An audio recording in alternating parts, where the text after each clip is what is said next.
Hey everybody, thank you for joining. If you can hear me okay, we're just waiting for more people to show up and we'll be getting started in just a second.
All right, well, thank you for everybody joining us today. Sam, can you hear me okay?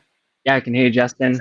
Hey, excited about our topic today, and we still have some people trickling in, but giving them a couple minutes, so I think it's good to go ahead and get started on everything. So let me pull these. Let's see. All right, I think we are ready to get going. Well, like I said, everybody, thank you so much for joining Sam and I today. We are really excited about what we're talking about. And so let's go ahead and kind of get right into the topic today, because I know a lot of people are really eager. So haven't spent as many years as I have on the healthcare marketing side of things. And Sam, all the years that you've spent on helping these practices grow reputation, all too often they don't know either where to start, or there's just so many questions to be answered that I think that they really struggle even getting out of the gate. So you and I kind of put our heads together and thought it was really important to kind of help make sense of everything, and what we coined kind of putting your marketing roadmap together, and what, if you really break it down, can be a not so overwhelming process. So what we're going to talk about today is kind of what you need to be doing, what you need to be thinking about, and a preferred order of steps to kind of go in. So why don't we go ahead and kind of jump right in? Yeah, absolutely. So there's a lot out there to focus on, right? And so our goal today is to help provide some structure, what social media platforms you should focus on, how to rank on website, both local search and organic search, paid ads, should you be using them, where to focus your efforts. We'll talk a little bit about budget and what content you should be creating. We're going to talk about thought leadership, blog posts a little bit. The list goes on and on. Again, there's a lot of information out there. So our goal is to just help provide some clarity around that, give you guys some actionable insights into where to focus your efforts, because you could really spend, a lot of time, 24 hours a day doing this. We want to make sure that you're able to leave here with some actionable insights and tips and a better understanding of kind of this roadmap. Yeah, absolutely. You couldn't be more right. It can be a daunting amount of questions. And so, as I mentioned kind of right out of the gate, our goal here today is really to create a roadmap, and we're going to hit 5 stops along the way. And you can kind of see those right there, which we're going to go into a lot more detail kind of as we're getting started. Just to show you a little bit around the room, we've got the chat function, and we will be doing a Q&A later. So feel free to use that if you have any questions, if you're having any technical difficulties. But as we move forward, if something prompts that could serve as a good question, we'll be setting aside some time at the end. And we'll also have some great offers too as we get closer to the end. So kind of starting from the beginning is, who are Sam and I? So I started an agency almost 10 years ago called Intrepy Healthcare Marketing. Really, since the onset, we have focused in the medical space of healthcare marketing. So this is really kind of our bread and butter. We do this for all of our individual practices and healthcare organizations, is helping them put this roadmap together and go out and execute on it to attract new patients. And we've done it for over 30 subspecialties throughout the years. Yeah, that's awesome, Justin. So I have been helping physicians and medical practices implement various types of solutions to just help in practice improvement efforts in care, improving the quality of care that they provide to patients. I've been with rater8 for over 2 years now. We're one of the fastest growing healthcare focused online reputation management companies. We work with over 150 clients, over 30 different specialties.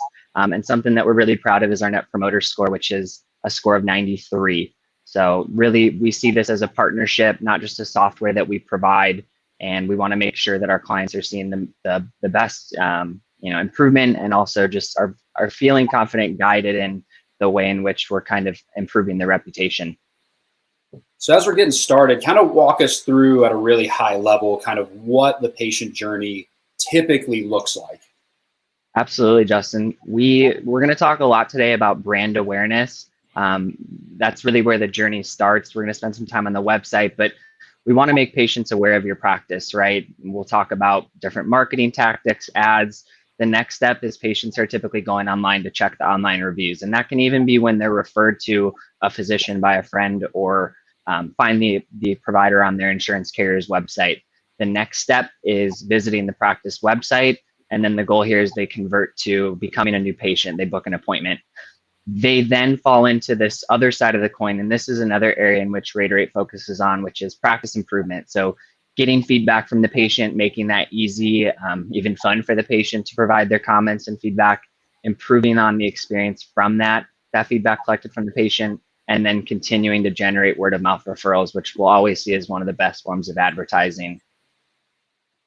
Yeah, and that kind of picks up with what you're talking about as the website. What we're calling, kind of like I mentioned, we're going to talk about 5 stops today. And the first, and one of really the most important, is your medical website, because it really serves as that kind of digital billboard and one of the most important assets that really everything funnels into. And it's really kind of that first impression, which is a critical impression that we want to make sure that we win when we're looking at patients. And kind of looking at the site at a high level, because there can be so many different things like UX, UI, and all these things. But what really matters outside of the design of your site, and these are kind of the things that we want to look at. And we're talking about social proof on your website, those valuable resources that patients are looking for, and what makes you different. So your key differentiators, and then making sure that it's very easy for patients to book and convert once they have found your website. So kind of getting started on the social proof side, and this is your area of expertise, Sam, is talk to us a little bit about how we can use social proof on the website. Yeah, so integrating both testimonials and also just feedback from patients. As you can see here, doctors or the healthcare industry, it's one of the most important verticals for reputation management. Again, patients, they don't have a lot of information readily available to them. And so again, a patient's not going to know how good a surgeon's hands are. So really, they rely on this feedback and testimonials from other patients to make the best choice for them and where they're going to go and receive their care. And here we've got an example of a practice website, and this is a provider's bio page. This is one of our clients, and just what that looks like with reviews and without reviews and testimonials. So there's some SEO benefits here. Google likes to see this dynamic content. They're continually going around and basically crawling these pages. And so on the right-hand side, we have an example of our testimonials widget, which is completely automated. And this is pulling in all the best testimonials from around the web. Google likes to see this dynamic content. There's also a verified reviews page widget that we have there, which will host all the internal comments and feedback from our software. Again, really the goal here is to give patients confidence that you're the best choice for them once they reach your website, and make it easy for them to book an appointment, which kind of leads into Justin, this next slide for you. Yeah, and that's, as you mentioned, online appointment booking functionality. I think that this has really been thrust exponentially quickly into the limelight. We've been encouraging our practices for a long time to adopt it because of the paid advertising benefits and the tracking benefits, but really taking a step back, and obviously COVID has made it more critical than ever to have online appointment booking. But even as we transition out of COVID eventually, it's really here to stay. And if you look at all of the statistics, the adoption rates in over 60 and under 60-year-old, people are comfortable with it now. And there's a statistic that I saw that said 81% of people would schedule their own appointment if they had the ability to. So, I mean, you're talking about 8 out of 10 people that come to your site are more than happy to book online and fill out a lot of those forms if you provide that too, which will save time and effort as well. So it's just really critical that you get it up on your site and you make it readily available. And I really wanted to talk about one of my first loves is search engine optimization. And I know it's a lot, it can be such a convoluted, confusing, and what feels like a kind of non-tangible ecosystem for practices. But if you really break it down, and Sam, I know you and I have spent hours talking about this. Yeah. But if you look at a high level of kind of what occurs when a local search is done, and COVID has changed some of the landscape, but at the end of the day, practices that are listening to this, they really care the most about that 20 to 25 mile radius around their practice, and how do I win that battle? And if you look at this chart, it really kind of breaks down to a few really important things, and that's your on-page optimization. So the content that you have on your site and making sure that it's very robust.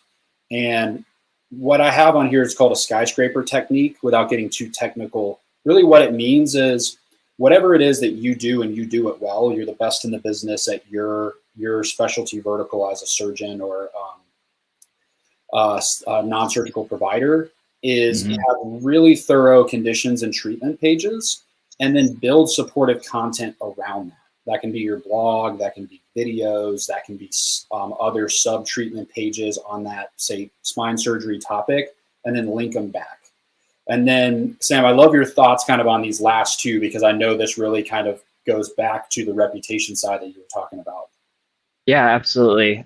Individual pages for both locations and physicians. Again, the SEO importance is there, but also just that dedicated page of we're able to fill that with, you know, things that are specific to that doctor or location. And then optimize Google My Business listings, really important for local ranking. If you put your kind of feet in Google's shoes, they want to recommend the most attentive businesses or practices. And so one way in which we show them that is by having a complete and optimized profile. This is going to make a positive first impression with patients that come across it, but it's also going to help more patients find these listings who may not be aware of them. And we're going to talk here shortly about the couple different types of searches and how patients are finding doctors online today. Yeah, and you see it, I mean, and all of these are so intertwined too. So it really is like your Google My Business bounces off this, which bounces off that. So it really takes a huge chunk. So it's such a great point to bring up. The other side of it is what we see all too often, and a lot of them are really, really kind of simple things, but kind of the common pitfalls that we run into day in and day out when we do SEO audits and practice evaluations, and what we do a lot of in helping our practices. And first and foremost is don't fall victim to the dreaded list of services. That just crushes SEO. And you need to, going back to what I said before, if you want to rank for it, you need a page for it. And so you need to get those conditions, those treatments, those specialty surgical procedures you're offering, really, really well thought out pages. And then make sure, obviously, it's built for mobile. That needs to be a non-negotiable.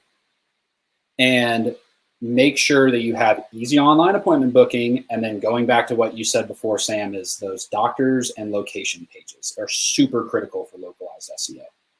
Yeah, there's, you know, two other things that we see a lot across the healthcare industry. And the first is make sure what is on your website matches what is on your online profiles. And what I'm referring to is NAP consistency, right? So NAP is name, address, and phone number. A lot of times we'll see what's listed on these location pages does not match what lists on the Google My Business listing, and it's harder for Google to make that connection. So we want to make sure there's consistency across your website and your online profiles. And the next piece is kind of, just kind of in line with what you were just mentioning, Justin, and making sure that we've got, not just a list of services, but also in addition to, maybe having a page for each service line, making it easy for patients to find the doctors that, treat those conditions, or and just list them out there. Just again, make the patient journey as easy as possible. Don't make them search for you or chase you. And I know that's something that you talk about a lot, Justin. Yeah, for sure. And I think the NAP thing, the name, address, phone number consistency, is so critical.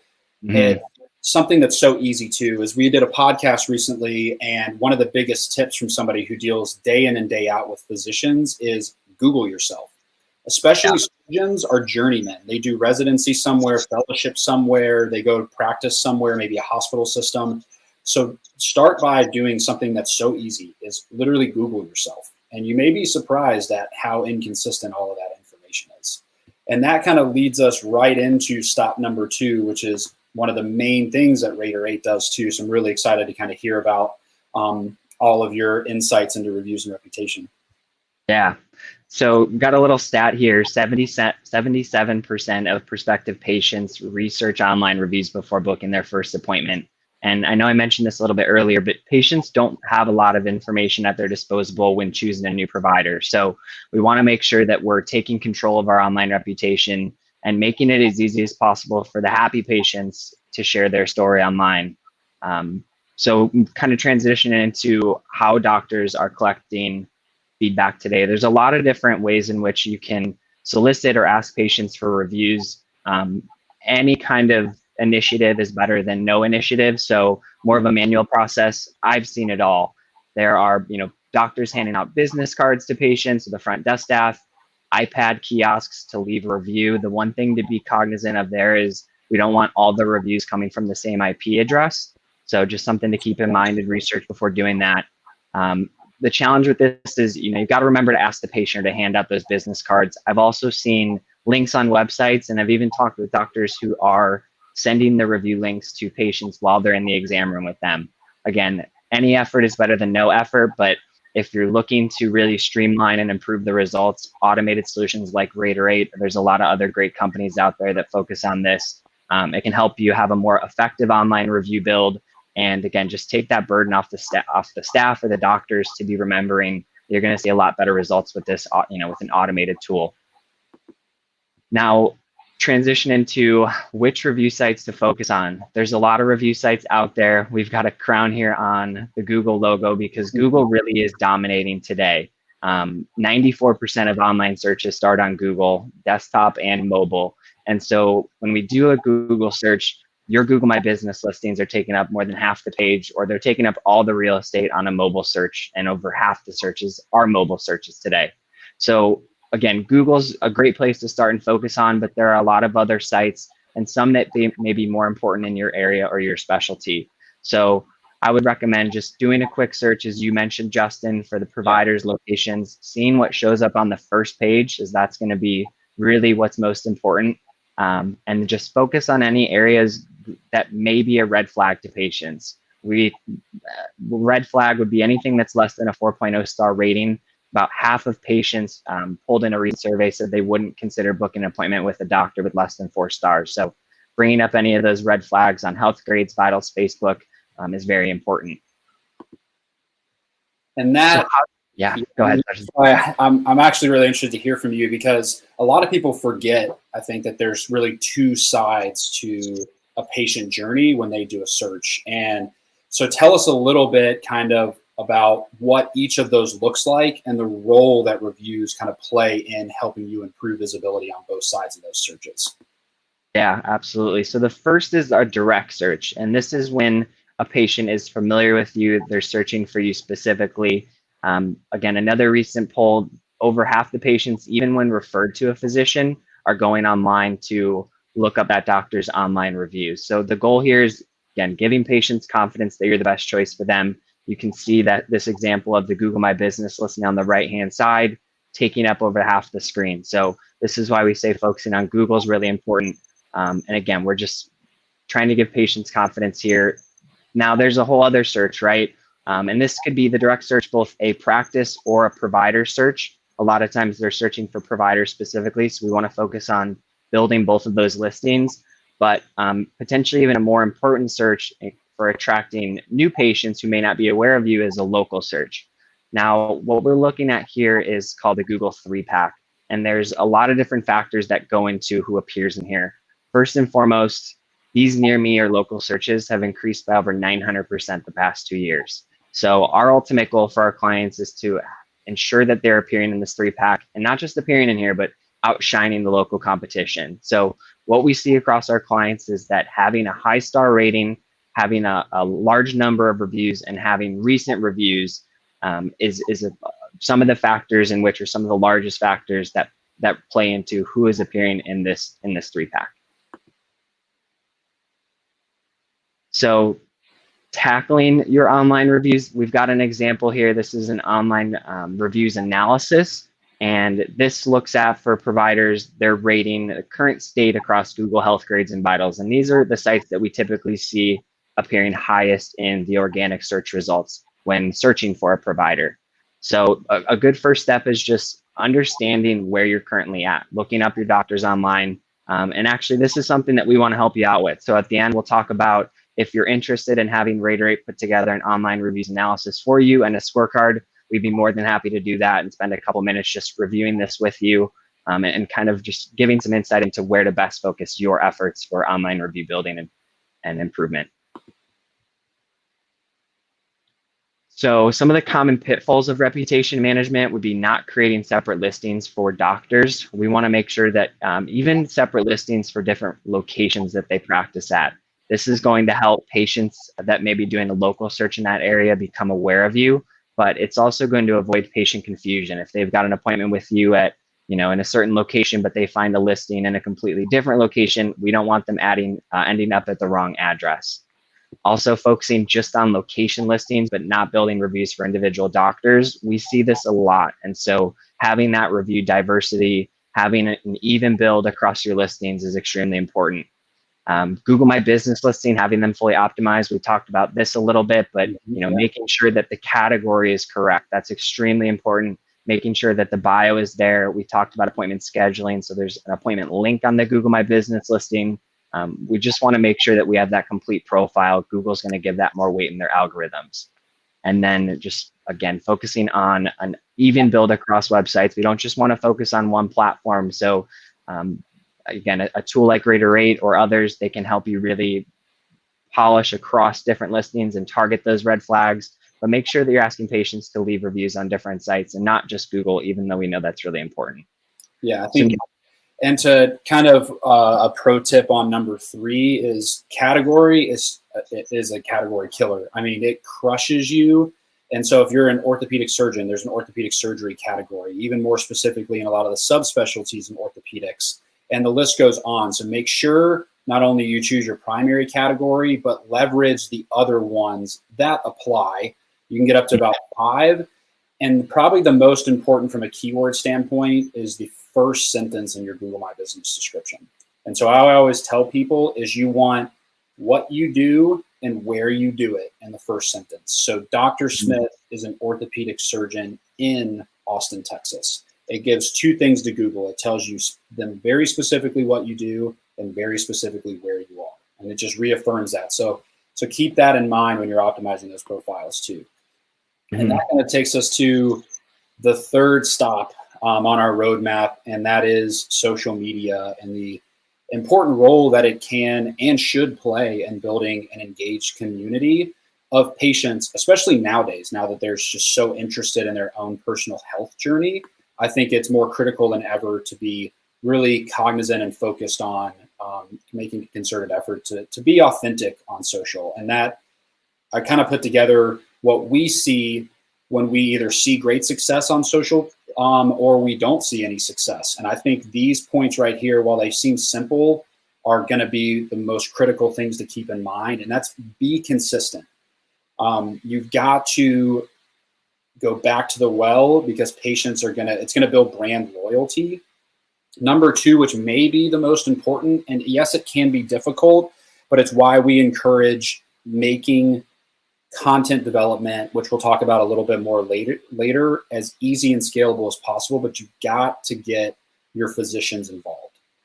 Mm-hmm. Patients want to hear, they don't want to see stock photos, which is what I have as a last bullet. They want to see authenticity, they want to see realness, they want to see rawness, and they want to hear from the thought leader, which is you as the provider. So it doesn't have to be every day. It doesn't have to be overwhelming. It doesn't have to be daunting. But the more you bring people into your practice, into the OR room, and they hear from you for common FAQs, the more successful that you're going to be. And then when it really comes to the quantity versus quality of social media, I think the biggest things on the quality side to focus on are your lighting and your sound. They're very easy to do. You can get a lapel mic on Amazon. You can get a ring light on Amazon. There's a lot of things you can do for a very, very affordable budget that will allow you to get the basics right. And that's make sure people can hear you very cleanly and that they can see you with great lighting. And last but certainly not least, probably the most critical component, and it goes back to, Sam, what you've been talking about a lot in reviews, is get patients involved in the storytelling about what you did, the outcomes that they experienced. The more you can do that, they're your ambassadors and they're going to sell the practice for you. Obviously, disclaimer, depending on when and how you're doing that, you just need to make sure that you have releases from the patients in order to do that. But with that said, it is well worth the effort as far as getting them involved in the storytelling of your practice. Yeah, those videos can be so powerful, Justin, hearing the testimonials versus reading them. So, patients engage in different ways. It's nice to have that, the different kind of tools for them. Yeah, absolutely. And with that, and thinking about scale, thinking about ease of use, one of the surprising things is the lack of leveraging a lot of available social media tools that are out there. There's a ton of them. I just put a few at a high level that we either use at the agency, or they're very cost effective and affordable and very, very readily available. And I would really encourage practices to leverage as many of these social management tools, because what it allows you to do is really disseminate that information and that content across multiple platforms without you having to do the laborious task of logging in and posting it on each one. So I put a list, like I mentioned, of probably 5 of the big boys, as well as some that we use at the agency day in and day out. Mm-hmm. And that, yeah, go ahead. How should they be using these reviews we've been talking about on social media?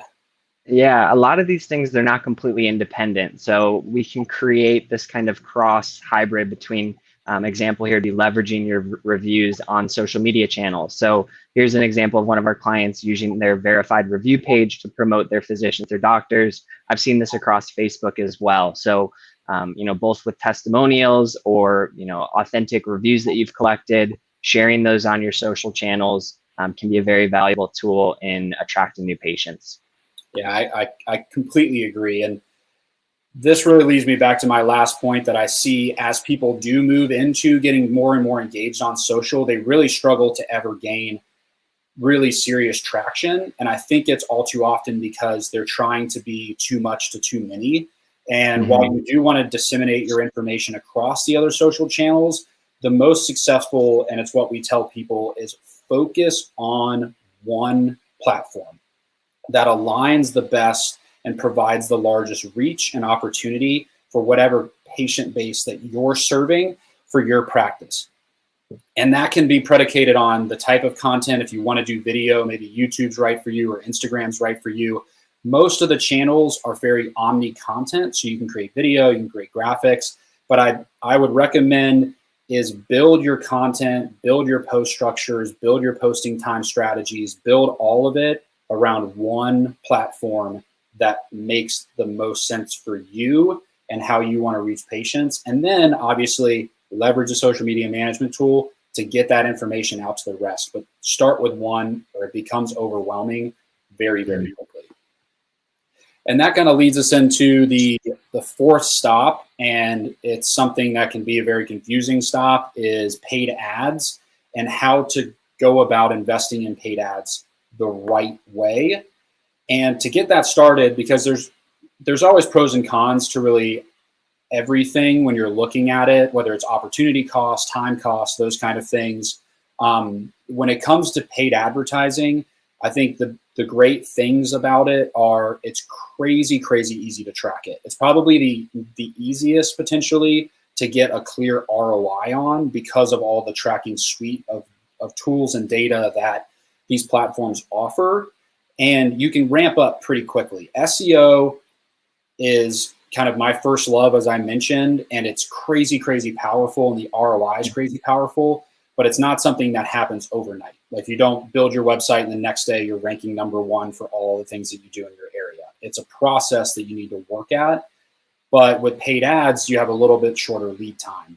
And then on the con side is costs are going to continue to go up. I mean, Sam, you've seen this, and since Facebook's IPO, like 95 to 98% of all of Google's revenue is driven through ad spend.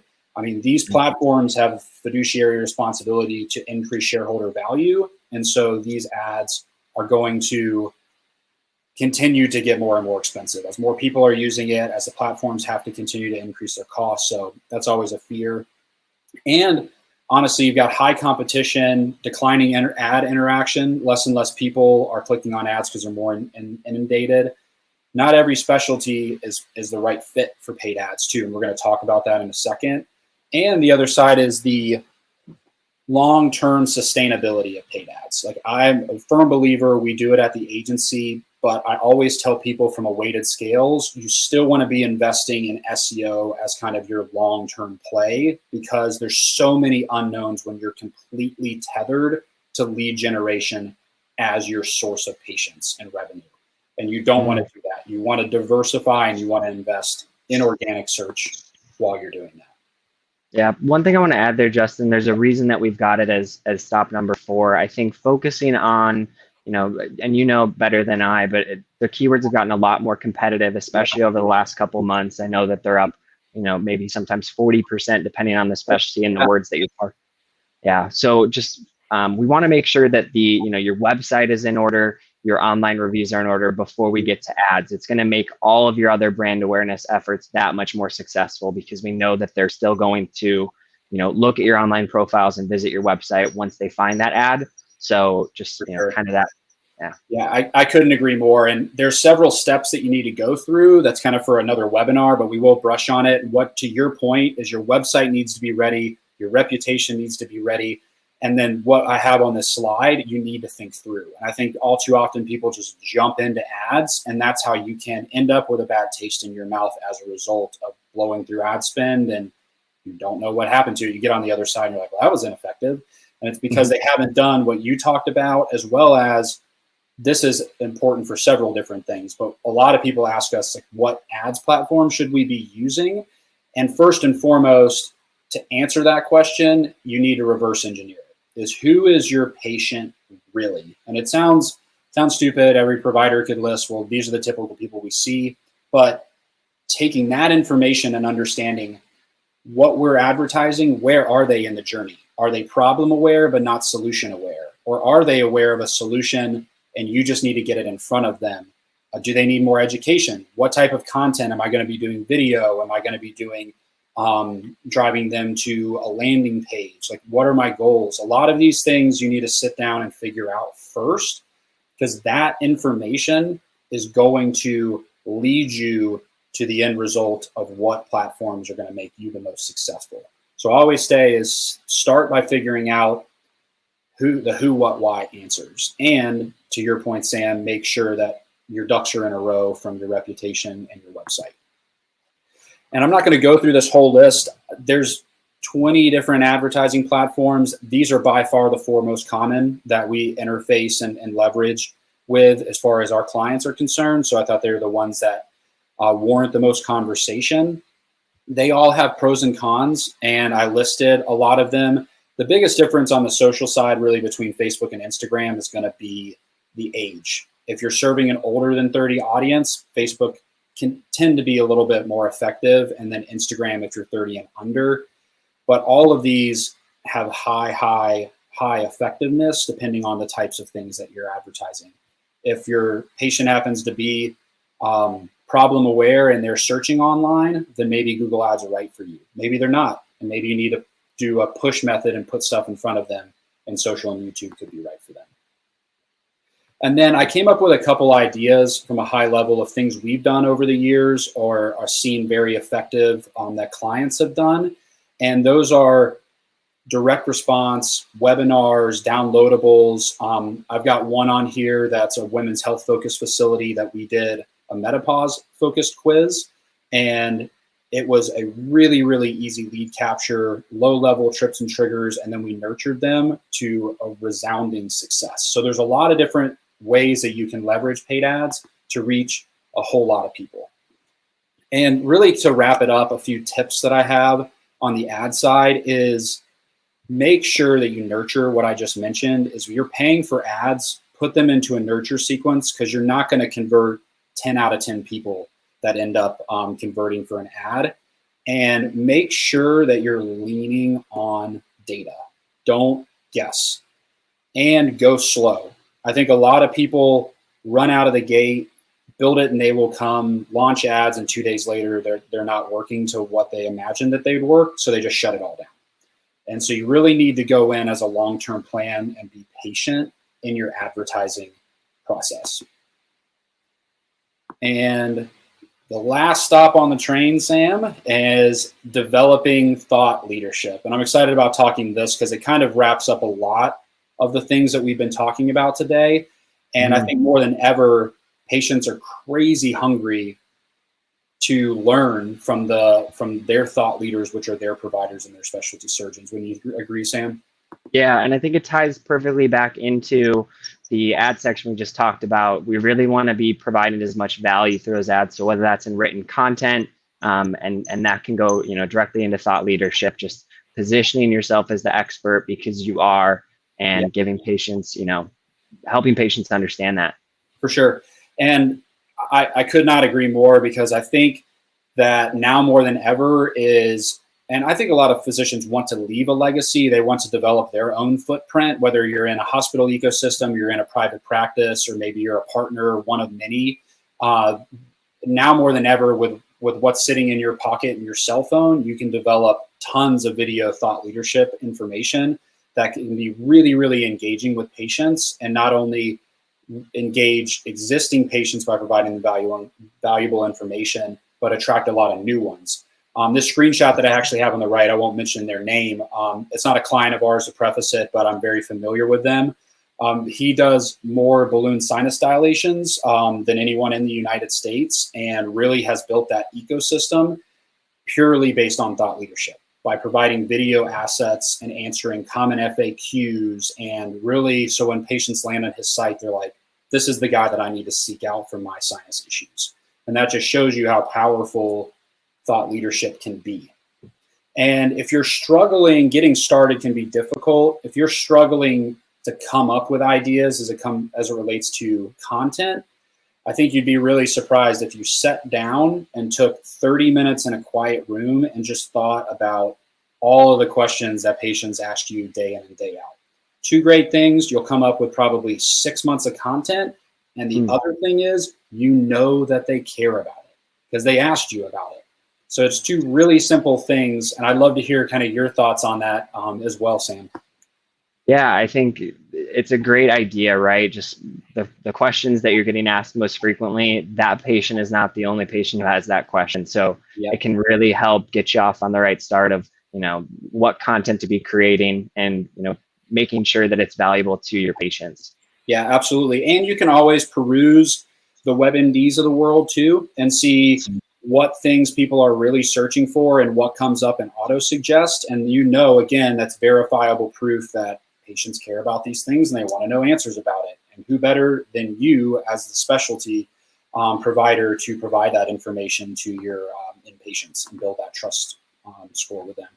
So now we've arrived kind of at our final destination. And so to kind of recap really quickly, Sam, what we've talked about today is kind of the first stop on the train was your website and how critical of a role that plays, and really everything else that we talked about, both on and off site. And that kind of leads us into your reputation and how critical it is for you to focus on that. Yeah. So, and again, they're interconnected, right? Online reviews and your online profiles are a great way to drive traffic to your website. So we need to make sure that we're taking control of our reputation. If we're not, again, it can be skewed a little bit negatively. So yeah, happy patients are more than, they'd love to share their story online. You just have to invite them to do so sometimes, give them that little push that they need, and create an engaged community on social media, right? Integrating the reviews and the testimonials onto your socials, engaging with patients, responding to reviews. They want to see that, that you care and that you're listening for both positive and those potentially negative comments. Yeah, and then paid ads. And we looked at kind of the pros and cons of it, and really the way you can reverse engineer answering the question, what platform is right for me, by going back to the basics and really detailing in a document who your patients are and where they're engaging at from a social standpoint. And then lastly, but certainly not least, is become a thought leader in your space. You're just going to be amazed at what it will allow you to do and the patient growth that you can achieve by simply just going out and starting to talk about what you already know so much about to begin with. And that kind of leads us into the Q&A time. So use, as I mentioned earlier, we've already had some great questions that have come through, but if you've got any particular questions that you'd like Sam or I to address before we wrap up our time today, make sure you drop them in the chat. But really kind of to get started, Sam, is one of the questions that we had is, should I focus on my location listings or provider listings first? Then that's a really common question I hear too. Yeah, it's a great question. They're both important. I would say location might make the most sense to start on. Again, if you've got a doctor and patients are searching for a really, one of your well-known doctors, you can focus on both. But the beauty of focusing on the location listing is that it's going to amass a lot of reviews really quickly, especially if all the doctors are making a combined effort to have their patients leave a review there. And so it can be a great place to start because we can build a lot of online reviews quickly, which is going to give patients in that direct search confidence, but also help patients become aware of you as that listing will amass a lot of reviews. It's going to be the most likely to show up first in that local search or that Google 3-pack. That is a really great point. And then got another question is, what should I be budgeting for paid ads? And that's a great question, and it's one that we get a whole lot. And there's 100 different answers to this, but I do want you to be able to take away something from it. What we always recommend is you need 90 days to really thoroughly optimize and vet an advertising campaign. That does not mean it takes 90 days to get results. What that means is to get enough data back to make smart, good marketing decisions. So kind of work in reverse from that, saying I've got 90 days. What budget am I comfortable with spending over those 90 days that will give me enough data to test against over the long haul? And that answer could be $500 or $5,000. But that's a good place to start, is go in thinking I'm in this for 90 days, and based on what I'm trying to get out of it and the cost of those procedures and what my hurdle rate is on those, you should be able to land on a pretty good budget estimation. And then obviously any good advertising expert or agency should be able to give you a good estimate as well. So another one your way, Sam, is once my Google reviews are squared away, what site should be next? I think the best, there's not an answer that I can provide that would make sense to all of you. So again, this ties back into our offering here. We'd love to put together a reputation scorecard for you, which is just going to show you where your doctors are on some of the leading sites. And that's going to give you a great idea of where you need to focus your efforts. Alternatively, if you want to put in the time to do that, just search for your doctors and write down where they are on Google or on Health Grades Vitals. We see WebMD showing up a lot, and Facebook is also another big one, more so for the practice. So I would say focus on any red flags that you see first that could potentially deter a patient. And then the target would just be at least a 4-star rating on these other sites outside of Google. And 10 reviews, but patients also around 30 reviews is another good benchmark if you're building a lot of reviews very, very quickly. Excellent. That's really good to know. Yeah. So we had just another one come in on chat. Tom asked, why is the list of medical procedures dreaded? And so I wanted to provide a little clarification on that. It's not the actual list of whatever it is that you're doing or the conditions or treatments that you offer. Having that on your site, that's fantastic information. Kind of the point I was trying to drive home is don't just do a bulleted list on a services or treatments page on your site and call it a day. You really want to make sure, and having a list on a home services page or treatments page is fine, but those need to be hyperlinked to a dedicated individual treatment page on whatever it is that you're focused on. Say it's an ENT practice and they want to rank high for sleep apnea. You can't just rely on listing sleep apnea as something that you treat on your site. You need a sleep apnea dedicated page where you're talking about what causes it, how to prevent it, how long it takes to recover from the procedure, what is a CPAP machine, where you're really just talking about all of that information. So listing it's fine, but what I'm encouraging you to do is you've got to go a step further as far as how search engine optimization works and create a dedicated page on that. And Justin, I'm sure that's really important for SEO, but it's also likely important as positioning you as that thought leader, kind of tying that back together, right? Absolutely, 100%. It's, again, all of these things. It's amazing when you look at the roadmap as a whole, how much of the stuff is really interwoven together once you really kind of understand how it's all set up. And then another question is tips for growing followers on social media. Do you just keep pushing valuable content, or do you ask patients to follow you? And that's a great question. I'd love to hear your thoughts on that as well, Sam. I think from my end, I think content, all too often people are under the build it and they will come impression for social media. And that's just not the case. It really does come to build good content and they will come. There are tricks and things that you can do. I think running promotions, leveraging influencers, even leveraging paid advertising. You can do $1 a day paid advertising strategy to retarget visitors on your site to like your Facebook page. You can invite people to like your page who have liked your posts. The great thing about Instagram is you can be proactive in building your following by going out and following people that have a similar profile makeup like we talked about earlier to your inpatient. So those are a few things that I have. Do you have any tips on that side? I would agree with you, Justin. I think what you said really covers it. Quality over quantity in terms of content. We don't just want to be pushing out things to make sure that we have a post every week and we kind of meet these goals that we've laid out, but potentially like some campaigns or promotions, putting signs in the waiting room, just making patients aware of your socials, and potentially even doing some some type of giveaway. Have you ever seen any practices do that, Justin? I have. I mean, I've seen that used to really great effect. I think you need to be cognizant about how you're structuring it so you can get as much, because I'd rather have 50 people that fit our target profile than 5,000 people. That's just for the sake of building engagement.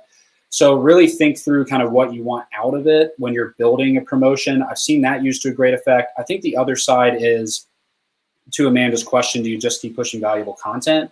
Is one piece of content should make many pieces of content. And think about that. Is one blog post, like how can I, if it's like 10 tips to avoid back pain, every one of those tips can be a social media post. You can have doctors make individual videos supporting that content. You can make graphics out of it. I mean, you can take a top-down approach and turn one piece of content into 20 different social media posts and drive a lot of valuable engagement out of it. Yeah, and I think just one last tip there is, you can have fun with it too. I know that some of the practices we work with, they show guess which one of our doctors this is, and it's an old maybe like high school yearbook photo. So have fun with it. Make your patients laugh. There's a lot of different things you can do. Just be creative. Yeah, I think be authentic, be real, and things will follow suit. Create human interaction on social. I know you hear it all the time, but be social on social. But it really is. I mean, it's true. Is that people want to see real authenticity and leverage all the new tools that social platforms come out with. Like LinkedIn's testing its live beta right now, they're not throttling that reach yet. So like when Facebook came out with live, at that point, organic reach had dropped all the way down to about 2-ish%. It's even less now. But when their live came out, they want high adoption rates on the new tools they're testing so they can get, again, as much data back as possible. So when they introduce those tools, be an early adopter. I think the best one right now is, we'll look at what TikTok has done, and people growing hundreds of thousands of followers in a matter of weeks because they haven't throttled their algorithm yet. Wait till their IPO occurs, and that's going to happen. But on Instagram rolled out stories and then TV, and those are the types of tools that you need to be looking at adopting, because you're going to get a substantially higher visibility rate and organic reach rate on any new tools that these platforms are rolling out. Yeah, great points. And best way to get/ask for testimonials. So you talked a lot about it. What do you think, in your opinion, is the easiest way to go about it to create success? Yeah, I think just, you got to first start collecting feedback from patients. That's kind of the first place to start understanding where there may be a potential area of patient, dissatisfaction. That's the best way to mitigate negative reviews. And then you'd be surprised, looking across our client base and all the doctors we work with, the average rating on our platform is a 4.8 out of 5 stars versus what we find online, which is about a 3.6. Mm-hmm. So what that tells me is online reviews are hard to leave, and unhappy patients are the most motivated, but the majority of your patients are happy. We just have to do our part asking them for reviews. So another area in which, and this ties back into content, thought leadership, within our system, if we detect a patient to be really happy, leaving long comments, we'll actually ask them if they're open to, sharing their information with the practice as the purposes of for a testimonial. That way they can integrate, more of a long written post on their socials, or even reach out to that patient for a follow-up to have them come in and create a video. So a lot of different tools or ways in which you can go about this, but start by collecting feedback, start by asking patients to leave a review, and more than likely, a lot of them would be happy to do so. Yeah, that's great. And so as we kind of wrap up, obviously a couple different things that we hit on today is I know, Sam, I won't speak for you, but I love connecting with people on LinkedIn. I love connecting with the people that were on here. We give lots and lots of advice and things just like this webinar we're doing. So please connect with me on LinkedIn. And Sam, I'm sure you'd love for people to do the same. Absolutely. And tell about the offer. You mentioned it really briefly. We have links here, as well as they'll be in the emails that y'all will receive for the replay, which you will be getting, along with these offers that will be here. So tell them a little bit about your offer that they can take advantage of. Yeah, Justin. So what we're offering is just basically an online reviews analysis and a Google My Business scorecard. We want to make it easy for you to identify where best to focus your efforts, because every provider has a little bit different, every practice, but also every provider has a little bit different need of where online reviews would most benefit them. So this will really help you identify your low-hanging fruit in terms of which sites to target.